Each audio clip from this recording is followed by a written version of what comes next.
একাত্তরে স্বাধীনতা যুদ্ধে জয়পুরহাটের বিভিন্ন স্থানে হত্যাযজ্ঞ, ধর্ষণ, বাড়িঘরে অগ্নিসংযোগ সহ লুটতরাজ চালায় পাক সেনারা। তাদের সহায়তা করে রাজাকাররা। জুমার নামাজের দিনেও মসজিদ থেকে অর্ধশতাধিক মুসল্লিকে ধরে নিয়ে ভারত সীমান্তবর্তী পাগলা দেওয়ান এলাকায় নির্বিচারে হত্যা করে। সীমান্তবর্তী এই পথ দিয়ে চলাচলের সময় শত শত শরণার্থীদের ধরে নিয়ে নির্মমভাবে হত্যা করে পাক বাহিনী। হানাদার বাহিনীর হত্যাযজ্ঞ থেকে বাদ যায়নি মৃৎশিল্পীরাও।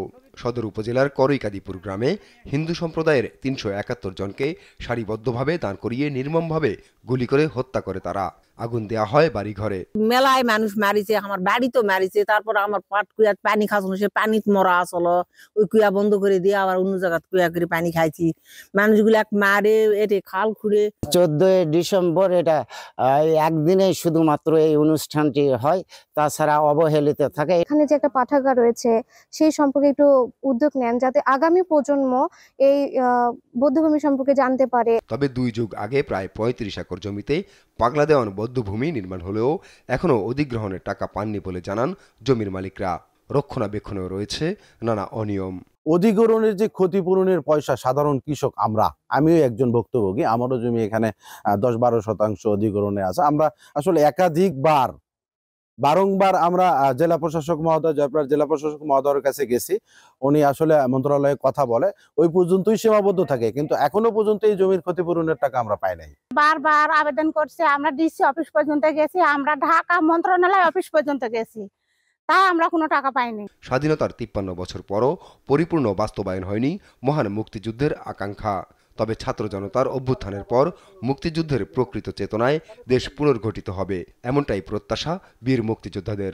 স্বাধীনতার এই 53 বছর পরে আমরা আমাদের যে মহান মুক্তিযুদ্ধের চাহিদা ছিল, যে আকাঙ্ক্ষা ছিল, তা আজও পরিপূর্ণ বাস্তবায়ন হয়নি। এটা বাস্তবায়নের লক্ষ্যে এই দেশে সদ্য বিগত 5ই আগস্ট ফ্যাসিবাদ বিরোধী যে ছাত্র জনতার সংগ্রাম, এই সংগ্রামে মাধ্যমে আজকে দেশে নতুন করে গণতন্ত্র প্রতিষ্ঠার যে প্রচেষ্টা, এই প্রচেষ্টা সফল হোক এবং তাদের মাধ্যমেই দেশ বৈষম্য বৃদ্ধি হোক, এটা আমাদের কামনা। এদিকে জয়পুরহাট হানাদার মুক্ত দিবস যথাযোগ্য মর্যাদার সাথে পালনে নানা কর্মসূচি গ্রহণ করেছে জেলা প্রশাসন।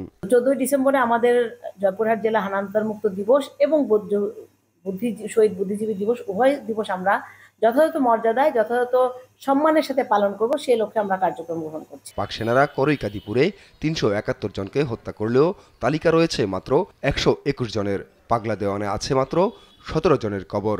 মুক্তিযুদ্ধের সঠিক ইতিহাস নতুন প্রজন্মের সামনে তুলে ধরতে পূর্ণাঙ্গ তালিকা প্রকাশের দাবি স্থানীয়দের। নিউজ ডেস্ক, দেশ টিভি।